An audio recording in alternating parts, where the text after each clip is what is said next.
Dr. Michele, welcome to the show. I am so honored and thrilled that you are here. Thanks for being here. Thank you. I'm just looking so forward to talking to you. Thank you. Yeah, me too. So you've written, is it 24 books? Yeah, at one point, yeah, I had a former English teacher in high school. The power of a teacher who said, Michele, when you grow up, you should write a book. So the first book I actually dedicated and brought it to him, I'll never forget him. He was still same bulletin boards. I walked into this incredible high school English teacher. He looked at the book, patted me on the shoulder and said, I knew you could do this. And I started to cry. So it's like, oh, kids should listen to their teachers. But yes, thank you very much. It was all because of an English teacher. Oh, that's wonderful. It's so inspiring to me because I'm writing my first book. And I look at that and I'm like, she's written 24 books. You can do it, Cheryl. Yes, you can. Yes, you can, Cheryl. Well, and many of our listeners are familiar with your best-selling book, Unselfie. And now you have a new book out, I think that you released in March? And it's called Thrivers, The Surprising Reasons Why Some Kids Struggle and Others Shine, which I cannot wait for the listeners. There it is. It is fabulous. Oh, and thank you. We had talked, it was perfect timing when I was going to interview you because I was reading your book and I was doing a workshop on resiliency and building confidence in your kids and how to do that. And so I think that so many people that came to that workshop bought the book because I was sharing. You have so many studies and stories and tools and strategies. And so I'm excited to talk about it. Can you just share briefly about a little bit about yourself and what led you to write this book? Oh, well, thank you. Well, I'm an educational psychologist. I'm a former special ed teacher. And I think my entire life I've been trying to figure out why some kids struggle and others shine despite problems or adversity. I had one incredible professor. Her name was Dr. Emmy Werner. And what I didn't realize was the science that we don't get in our parenting manuals or educational manuals. The science on resilience that says it's teachable, that it's not locked into IQ, it's not locked into zip code. And once I started looking at her work, she did 40 years of studying the same kids growing up on the island of Kauai. All of them were facing extreme adversity, but 1/3 of them, despite it all, were bouncing back. And her question, she's not the only one. Ann Maston did studies on it, Norm Gormese, Michael Rudder. There's amazing psychologists who have been studying kids who overcome adversity. And what they discovered is that, yeah, it's a teachable trait, that almost every kid who can handle adversity first has a caring champion in their life. And if it's not the parent, it's an educator or a coach. We really do make a difference. But the second thing is they've learned protective buffers or strategies so that when the adversity or the challenge does come, they don't give up. They have this, I got this kind of an attitude. And what we've got to realize is that as parents particular, we can start instilling those even at age 2. You got this, sweetie pie. They fall down, you got it. And they begin to internalize that. What I did though, when I was writing Thrivers, is to really try to narrow in on what are the most important skills that seem to really be ones that our kids, despite a pandemic, are going to need, because it is an uncertain new world. And the GPA isn't going to be the one that's going to get them through life. It's going to be a skill set on how do I handle the challenge and stress. And we got this, we can do it. Which was so fascinating about all the studies you did. And you also interviewed over 400 kids for the book. The kids. Many are that were teenagers. Yeah, the kids were extraordinary. Just a little sideway on that one, because they're the ones that blew me away. Counselors gave me access to kids because once I looked at all the science and I was writing the book and it had the green light, I said, well, don't let me just talk to the experts. Let's talk to the kids. One-on-one, I talked to them and each one of them told me point blank, yeah, we are the most stressed out generation, you know. And they also began to say, but you're not teaching us coping skills. And if you are, you've got to teach them so they're not like a worksheet or like a health unit in a textbook.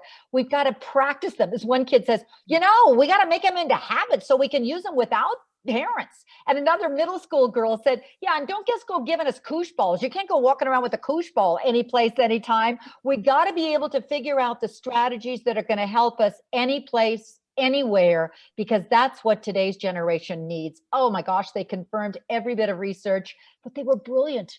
I mean, if you really want to know the answers, ask kids. Isn't that amazing? They know and they want it. They're begging for it. Yeah. And they were talking about what they felt. They felt empty. Yeah. They felt stressed. They feel overwhelmed. And they were saying that so much stress is put on their grades. Yes. And their performance. I think that probably the one that just, so many of their comments that were like a dagger going through to my heart. I was dealing with a lot of kids from very accelerated schools, high achievers. Listen, these kids were smart. Their GPAs of 4.0s were like 7.3s. They were like in the ozone. But one kid said, would you please tell my mom that I'm more than a test score? And another kid said, I feel like I'm being raised like being a product and not a human being, and we're missing the stuff on how to be humans. Help my parents know that that's what we need right now. So it's just a little reset in our parenting. It doesn't mean stop doing what you're doing and stop helping your kids succeed in a classroom. But it does mean that we've got to rethink what we do as our parenting and know for the long haul, it's an uncertain, anxious new world. They're a digitally driven group of kids. That's part of their world. But let's reset our parenting agendas so we match what our kids need, and they will succeed without us. We so much need that reminder. And so many of the parents that are listening have tweens and teens. And why do you think that we tend to put so much emphasis on grades and excelling now? Do you have any theory behind? Yeah, well, in all fairness to us all, as parents, I'm one of those with 3 boys. Yeah. Mm-hmm. What happens along the way is we've been fed that that's what's going to help our kids be successful. And it started way back when with the No Child Left Untested phase, and it just kept mushrooming, where everybody kept telling us, put the stress on the grades. So that's what we did, because we love our kids dearly and we want the best for them. And all of a sudden we began to see warnings from the AMA, from the American Academy of Pediatrics, from the CDC, that we were raising the smartest generation on record, but also the most stressed and ill-prepared to handle life. They were more risk adverse, afraid to raise their hand and be deeper thinkers and think outside the box because it was going to jeopardize their thinking. We've never seen a more stressed out group. Prior to this pandemic, 1 in 5 American kids was going to be diagnosed with a mental health disorder. And then came COVID. Well, a crisis only amplifies a pre-existing issue. So the good news is we can sit here and talk about all day long, we got a problem. But the other thing is we got to keep in mind there are solutions. And that's what I was trying to offer in Thrivers. Proven, simple things that don't cost another dime, that don't involve hiring another tutor. You look through at the book and there's 300 ideas. Don't do them all or your kid will never let you read another book as long as you live. But instead flip and go, what does my kid need? In fact, there's a survey at the very beginning of the book to try to figure out, what are you already doing? Give yourself credit. Hey, I'm already got that straight going. My kids are already excelling in that. But here's the pieces that I need to work on, not today, but for the rest of my parenting career, because we've got 18 years until our kids leave us. Most of the kids are coming back and staying with us till around the age of 26. So we got a little more time, but let's get this together because that's what we need to do for our kids' sake. Yes. And I love, you give so much hope, but it's simple. Yeah. It's practical. And I think we make it so hard. Yeah. Okay. There's the key right there. And then back to one of the kids. They said, don't make it so hard, but make it into a habit. So like if we need to calm down, then choose one skill to help us calm down, but keep practicing the same skill over and over and over. You know, it takes around 21 days for a new habit to form. The kids know this stuff. So don't just teach us one time. The other thing is, do you know that research says the best way to teach kids skills is by showing them? So maybe the best idea is for us to learn the skill, we practice it, and then what'll happen is our kids learn it. For instance, one of the things that we do know, there's 7 strengths that matter most for resilience. Okay, let's start with the very end one, which is optimism and hope. which has taken a nosedive in the last, all you have to do is watch a daily death count on the TV of how many people have died, and you begin to recognize it does impact kids. Pessimism, if it becomes pervasive and permanent, robs hope, but also increases depression and anxiety. So how do you flip it? Yeah. One of the simplest things is what Navy SEALs taught me. They said, what we do is teach ourselves a positive comment. I know that sounds touchy-feely, they said, but it really works. So the moment you face a challenge, you figure out ahead of time and you keep practicing like, I got this. I can get through it. It's going to be okay. Not all of them, but one. Well, you can do the same thing as a parent. Find one and maybe make it a family mantra. And the moment you get frustrated, your kids are going to know you're frustrated. How are you handling it? Or you're stressed. Oh my gosh, that's okay. I got it. It's going to be okay. And keep saying it and saying it and saying it to yourself. After a while, if you say it loud enough, your voice becomes your kid's inner voice. That's so powerful. It is so powerful. And this book is so good for us to read as parents and think about these areas in my life. Where are the areas that I need to develop? And you can even work on it with your kids and talk about it. But I love that. And you talk about the power of saying it out loud. And I do talk to myself. I'm like, you got this. You can make this fun. It's going to be okay. You know what's really great is a mom said she did that and she did it and she did it. She didn't think her kids were listening. And the next time she was stressed, her kids turned to her and said, you got it, Mom. You got this. And I went, oh, they are listening. I know. Well, explain a little bit about, we're not going to go into all of them because you have to buy this book. But there's 7 character strengths. Yes. So let's just go through those, just name them. I have them written down here. There's self-confidence, empathy, self-control, integrity, curiosity, perseverance, and what you mentioned, optimism. So when it comes to parenting tweens and teens, what do you think is the most important one? Well, what we now know from research is it's confidence. And that is too often, I know we're not talking about you, we're talking about your neighbor next door, but we focus on our parenting too much on our kids' weaknesses or on their labels or on their deficits. And what happens is after a while, their glorious assets, which very often are different than ours, kind of get nosedive down. So the first thing that most parents says is the gold mine in the book is they said they start taking the core asset survey to figure out what strengths their children have that they may be overlooking. And they may be very different from yours. One of the most great story, what I try to do is just interview so many parents. And one dad of a middle school boy said, okay, I got to tell you, I admit it. I was aiming my kid to be a lawyer. He's smart as heck, but man, it was going to be lawyer. That's what he was going to be. But all he talked about was wolves. Can you imagine a kid talking about wolves? Well, I finally said, okay, I'll take him to a park and I'll have him meet a park ranger. And that was the moment I sat there with my mouth open because my kid was talking wolves at such a high level with this park ranger and just correcting very politely the park ranger about stats about wolves. And it was oh my gosh, get your act together, get him into biology and forget the law, because that's what helps my kid to thrive. What I was doing was countering his asset. So maybe the first thing is real simple. Get a 3x5 card and walk around the house for the next week without your kid knowing and just start marking down, what does your kid gravitate towards? What brings him joy? And I'm talking not Fortnite, but other things beyond it. What does he say? Mom, I can't go to dessert right now because I got to finish this. Is it the guitar? Is it the book? Is it, woodworking? I don't care what it is. What they discovered that's really interesting is that ordinary things help kids become resilient. Hobbies can make such a big difference. The kids I interviewed, the middle school kids said, when I asked them, what are your hobbies? They looked at me dumbfounded. Who's got time for a hobby? I know, that was so sad. I went, oh my gosh. But what kids do, think about me. I learned to knit from great Aunt Sally when I was like 9. When I get stressed to this day, I bring out my knitting needles. So the things you do when you're a kid you continue to do when you're a grown-up, if you find what brings you the joy or helps you decompress. And don't worry, don't go feeling guilty if your kid doesn't have one of those. Many families are starting to introduce family hobby days.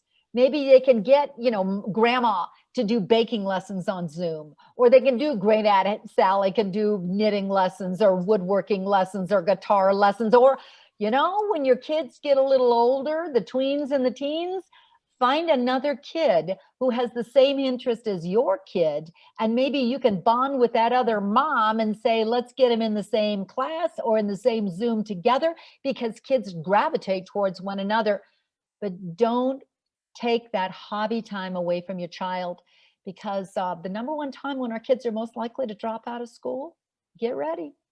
End of freshman year, first semester of college. Yeah, that's what the research showed in the book. That many of the college counselors said they just don't know how to decompress.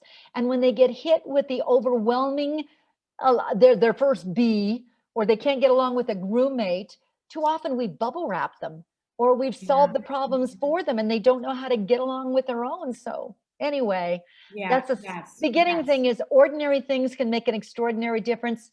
Self-confidence, find the hobby. Yeah, I love how you focus on really being curious about it, and even asking your kids. You talked about that asking them when they feel the most excited, when they feel happy, when they're in the flow. You use the word flow. We know something, and this is back to the grown-ups called us.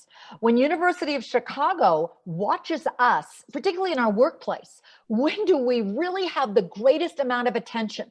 When do we excel the best? It's when we're passionate about what we're doing. And the other thing that's very sad, and that's the flow state. We don't want to stop. Our energy just keeps on going, and we just keep working on it and working on it. Well, this is Bill Damon from Stanford, who's been watching incoming college kids from Stanford. And he says the sad thing is they're really smart, but they don't have the passion and purpose about their lives anymore. Find the passion of what they love to do and help them, because that's what's going to help them find the flow state. That's what's going to give them the energy state. That's what's going to also boost their creativity. That's what's going to help them find their way to decompress and reduce some of the stress. Yeah.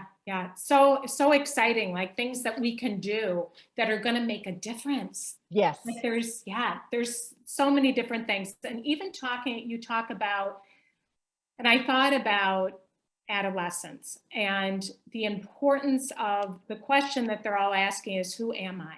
Yes. And that at the foundation of a self-confidence is them knowing themselves. But we tend, and again, we mean this well, we want it to look the way we want it to look versus being more curious about who our kids are.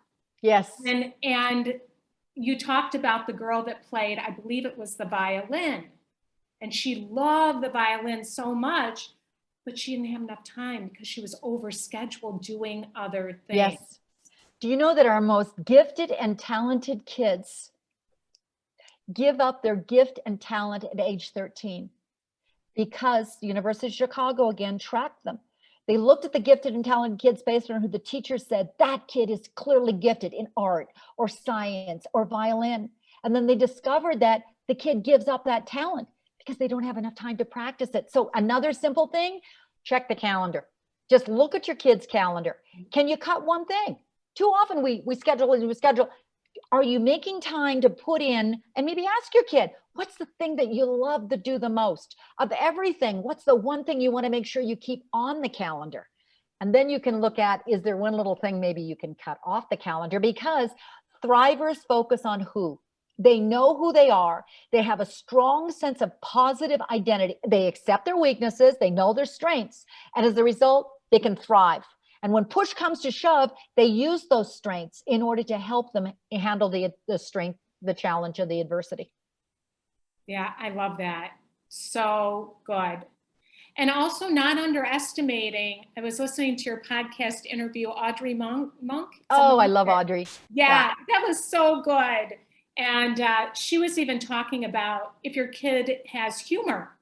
Yes. Like noticing, where are they in the family? Like how we can just totally miss affirming something like that. Well, let's look at humor for a minute. Again, to the ordinary thing, again, back to Emmy Werner. She says that simple things, what she discovered of some of the things that build kids' resilience, social competence. Well, most of the time we're now, as our kids get into teens, don't do activities except team sports based on teams. They're by themselves. Social competence, build it. Humor is highly correlated to resilient kids because they can roll with the punches. Yeah. Reading, not because they want to get the A, but they can take the book and sit in their bed with a flashlight and just get locked into the book and go, oh, he's got the same problem as me. Prayer. They figured that many of the kids, they can go back to just praying or meditating or whatever it is. They find one thing that they can use to decompress. And maybe this is our one moment in time basis on the pandemic to sit and say, right now, what's my kid using that's healthy to help him decompress? Not all of those things, but one thing that brings him joy or works for him or her. And if they don't have any of those things, then let me start introducing things until they can find that one thing. Yeah, so good. Which leads me to thinking, to want to talk about problem solving. Yes. Because we're very good at fixing and rescuing our kids. Yes. And we think we're doing the loving thing and we're trying to be helpful, but you have a lot to say about helping our kids problem solve. And why? Number 5 of the character strengths is one of the ones that I was like, wow, is this one I don't know if I would have put into the mix. Curiosity. Thrivers or resilient kids are out of the box thinkers.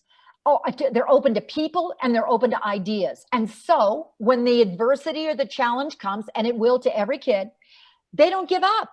They instead go, yeah, there's the problem, but let me find a way around it or through it. Now, what robs kids of resilience? Us stepping in and go, well, why don't you try it this way? Or have you thought of this? Or here's what you can do next time. And as a result, what happens is you reduce your child's ability to be self-empowered. Children who really are thrivers have agency. That means they're empowered from the inside out going, I got this, not mommy's going to do it for me. It doesn't mean that you're going to give them the car keys when they're 3, but it means that slowly along the way, when they come running home from school and they're upset, there's your moment to say, oh, sweetie, give them the milk and the cookies, rub their back and go, what's bugging you? But don't give them the answer. Yeah. Instead, problem solving is actually, Forbes says it's one of the most highly correlated traits for effective business people out there in the real world. And how you problem solve? It's just name the problem and then let's brainstorm. Okay, that's the problem. My kids are picking on you. Well, then let's start coming up with as many answers as we can. Let's storm your brain for solutions. And not every idea is going to be the best one. Don't judge any idea. If I come up with an idea, you come up with an idea, daddy likes an idea, don't judge it, just add on to it. Because what'll happen is your kid will begin to realize there's no problem so great that can't be solved. It's in there someplace. All I have to do is keep working on it until I storm my brain and come up with a solution. Then find one. What'll work for you? What do you feel comfortable with? So what's your plan to do it? Yeah, what will work for you? Because when we start giving our tweens or our teens solutions, they resist it. Yeah. They, at that age, they're like, it shuts down the conversation rather than, what do you think you want to do about that? Let's brainstorm. And then asking them, what sounds good to you? Well, and the key on that one is keep a poker face because some of their ideas are off the wall, but that's okay. It's just like, well, there's an idea. I didn't think of that one. You got another one and keep going. Sometimes with some kids, it helps if you tally ideas so they can begin to see that, yesterday you had 5 ideas. Today you have 7. It's just the process. You can do the family meetings at home too, or anytime an idea comes up or a problem in a movie. Oh my gosh, what's he going to do? A problem in a book. What's he going to do? What can he do? Okay, then let's keep reading and figure it out. That's what you want because it's highly, highly correlated to resilience. Let's not rob our kids of that opportunity to know they have agency. They can solve it. They just need to keep working on it. Yeah, don't rob them of that opportunity. Yeah, priceless.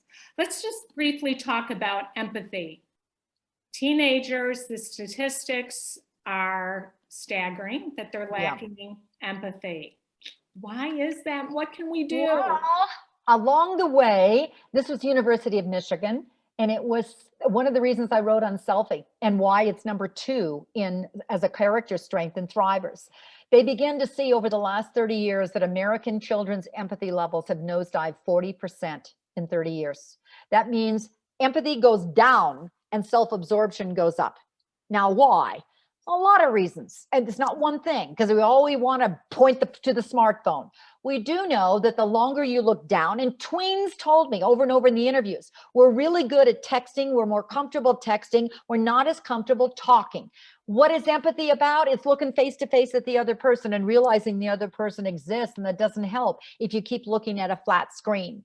I'm more comfortable texting than talking. That tells me there goes the opportunity for us to learn emotional literacy. Mom looks sad, dad looks frustrated, my friend is upset. You can't reach out and feel for the other person unless you can read from a voice tone, from a facial expression, body language. Daddy looks really stressed. And so I would strongly suggest, number 1, start talking emotions far more in your family. We do, by the way, a far better job with our daughters starting at age 2 than we do with our sons at age 2. And so our girls became really good at, oh, mommy, you look sad and angry and upset and frustrated. Well, boys, Yale says, are already lacking that skill. So by the time at age 5, they get to kindergarten, they're already starting to go down the notch. Self-absorption. When stress builds, which has in the last few months, notice that one, empathy also goes down. And what happens at the end? Burnout. You feeling that? Because you haven't had relationships with each other. So solution number 1 is talk feelings and emotions far more with your kids. Do it naturally. It's not like, okay, it's 6 o'clock. Let's do an emotional literacy lesson. The kids are going to wave the white flag and move in next door, but do it naturally. You can point it out every once in a while while you're watching a movie together. You know, fake it and sit down with your kid. Oh, I love this movie or whatever it is, but fake it. Number 2, you can prime it so that when you FaceTime, not text, when you FaceTime with grandma, watch her voice, or watch her face or listen to her voice, and you'll know when she's getting a little tired. That's when it's time to hang up. Just, you can use that. You can also recognize that one of the best ways for teens to reduce stress is for them to give, not get. Yes, I wanted you to talk about that because that's so important, giving back. Giving back. Having a sense of purpose. But here's the key. It's got to be not something that you choose. Oh my gosh, here's a great service project that's going to look really good on your resume. The craftiest parents that the kids told me were ones that figured out what the kid's passion was and ignited it that way. The best one was a boy. And I love this kid. I love his mother. He said, oh my gosh, my mom was so crafty because, you know, I was a senior in high school and I was really interested in this girl. But my mom thought that I should be doing service projects. So she went and became best friends with my girlfriend's mother. And then what the two of them did was decide which would be a good project for us to do together, like a homeless shelter, only because my mom also knew that that was something I was concerned about. So we'd all do the foursome. The moms, my girlfriend and me, because I didn't have an excuse to say, Mom, I'd rather be with her. Oh no, we're all going together. I loved the project. I loved it. You can't believe what it did to change me. It made me realize that I shouldn't be so stressed out because of how stressed they are. But then I learned to love my mom even more. I said, why? She goes, because I went away to college and I found out she's still working at that homeless shelter. We bonded because of that shelter. So here's the thing the mom did. She got crafty and she wove it in to find a friend to do it with your kid. She found what his passion was. It wasn't what's going to look good on the resume, but what is driving your kid's heart. You know, the kids from Glenbard in Chicago were so worried during COVID, the teens, about their some of their friends who they said they're getting really depressed, Dr. Borba, and they can't get to their school counselor because we're in distance learning. I said, what are you going to do? Well, we figured out what we could do because we couldn't stand it anymore and we were getting stressed. So we created a text chain amongst ourselves of who the friends are that really needed support. And then every day what we did, can you imagine this? Every day we divvied up who was going to do what, because Jill is really good at baking cookies. So she baked cookies cookies every day. And Johnny was really good at writing handwritten notes. And Kevin was really good at decorating the bag, lunch bags. And every day what we did was we wrote a handwritten note. We dropped in some stuff. We made in the cookies. We social distanced. And then we did driveway drop-offs at the driveway of the kid. I said, how'd it go? The kid started to cry. He said, you won't believe what happened. Every day, one of those kids calls up sobbing because they didn't realize that anybody cared. And then every day we start to sob because we go, oh my gosh, we really did something. So we have to do it again and again and again and again because we realize we can do something to help others. Wow, I could cry with that. That's Oh, so I cried. I beautiful. still cry because they were Yeah. so moved by it and they didn't realize that they could make a difference until the response came and they just kept having to do it over and over again. Wow, and it got them out of themselves. Yes. They weren't lonely. Yes. They've been so isolated, lonely, and somebody cares. Somebody Yes. cares. about them. Empathy is we, not me. Yeah. So one other simple little thing you can do, I know we love to praise our kids, but we praise them so much for the single things that they do and we build up self-absorption. Praise their character. Let them know you appreciate, oh, that was so kind because, or did you notice how respectful that was because you held the door for grandma? Did you see the smile on her face? That's because you're a respectful person. If you start to build a caring mindset in your kid, because they see the images that you see in them, it'll just make them want to do it even more. That's what those teens were doing. We saw ourselves as caring. We didn't know that we were like that until we got the response back. And then some of their mothers started to call us and tell us, thank you. Oh my gosh, that really did us in. Yeah, we need more of that, don't we? Yeah, we sure do. Yeah, yeah, beautiful. What would you say as we get ready to close? Moms are very concerned about their kids going back to school. Yeah. And that they're going to be behind Yeah. and that they've fallen behind and the kids have been more anxious and depressed, and then socially they're struggling more with anxiety because they haven't been with kids. What would you say? Well, I would say, Mom, watch out, because focusing and motivation go down automatically when stress begins to build.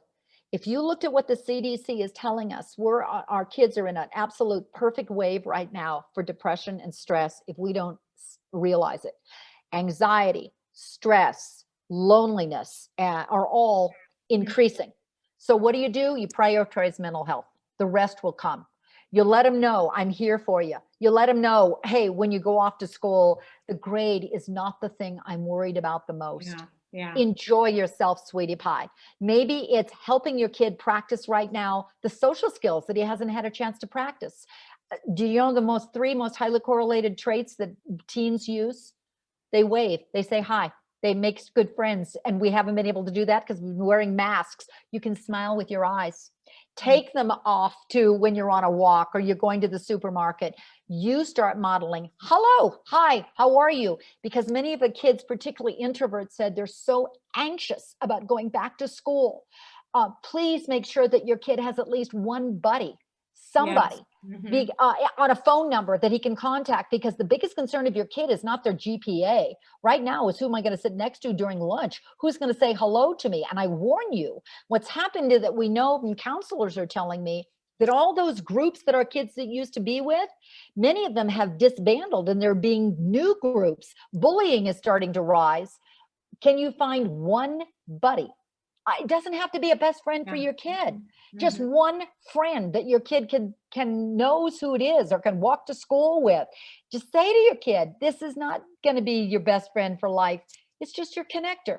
And then start finding more friends. Say hi, use eye contact. That's the other thing. Do you know that your child is far more likely to be taken seriously if he wants to say no, if he doesn't look down, but he holds his head up? Tell your kid, always look at the color of the talker's eyes. They're not comfortable looking up at the friend. If he's really, really shy, tell him to look at the bridge of the kid's nose, or right here at the top up here, because at least it'll start to hold his head up and your whole body actually looks more confident in your body language. That's all in empathy. There's at least 40 skills you can teach kids so they're assertive. Don't teach them all at once, but is there one that your child needs? And how you learn that? Around the dinner hour. Oh, no. Let's always look at the color of the talker's eyes. Yeah. And as a result, your kid learns it. And don't focus too much on that math grade. No, Focus right more, now. Yeah, The not rest right will now. come. Yeah. Your child, you can't believe what kids are telling me, how anxious they are, how worried they are, how concerned they are. But here's the thing that you need to know.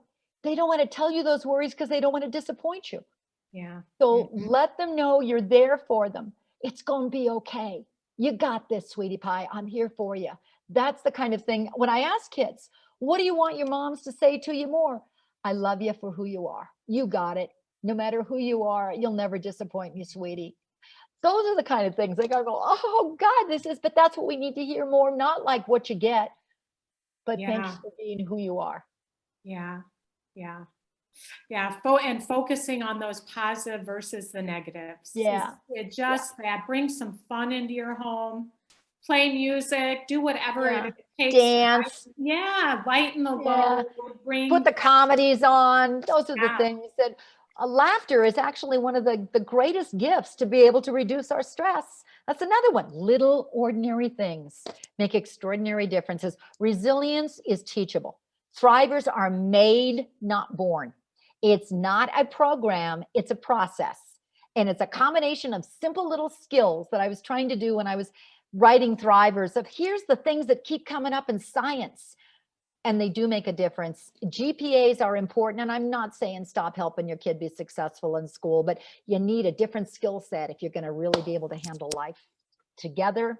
That's what's going to optimize your kid's ability to thrive. Wow. Thank you so much. You're welcome. Yeah, so good.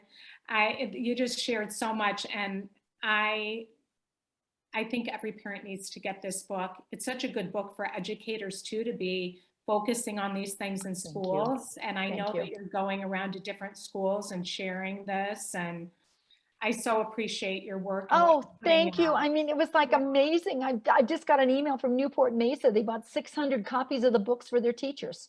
Going, oh my gosh, because they said, let's do it. State of California just adopted it as a state read aloud. They bought 1,000 copies for the first 1,000 parents who would show up and listen to the webinar, because they said, let's get parents and teachers together on this. That's what we need. Thrivers is an audio, it's a digital, it's in hardback. But even so, you can also start just talking about resilience with your best friend. Just say, what can we do? You reinforce this, I'll reinforce this, and we get on board as moms together. That's how we're going to make a difference on our kids' lives. Yes. I love picking one thing and working on it ourselves and sharing it with our kids. Yeah. Because they catch it. They catch it. So we'll tell everybody where to find you. And I do want to tell the moms that you have all kinds of things that they can print out, like you have an assessment, a strengths assessment. You have, just tell them about your. Oh, thank you. I'm Michele Borba. Most important thing, I'm a 1L Michele. I was going to say. My last name Borba rhymes with Zorba. So you just go to micheleborba.com. There's book discussion guides for educators. There's one for parent groups to just start up. You get a group of about 12 moms. I'll join you with a Zoom on a book club if that's what you'd like, just free, whatever you like. I like that idea. On that. Yeah, I just think we need to reset our parenting and just get into, we got this, we can do this. And that's what our kids deserve and need. It all does have, thank you very much, a lot of assessment tools you can download. And the publisher was really nice, Putnam, to give similar things that are part of the book as free downloads. Yeah, it's wonderful. I shared it with my community as well, the PDFs, and said, you gotta use these. Oh, thank you. Yeah. Thank you for everything you're doing and putting out into the world. And I will put all the links with this, along with this podcast, so they can easily access things as well. Thank you. Thanks, Michele.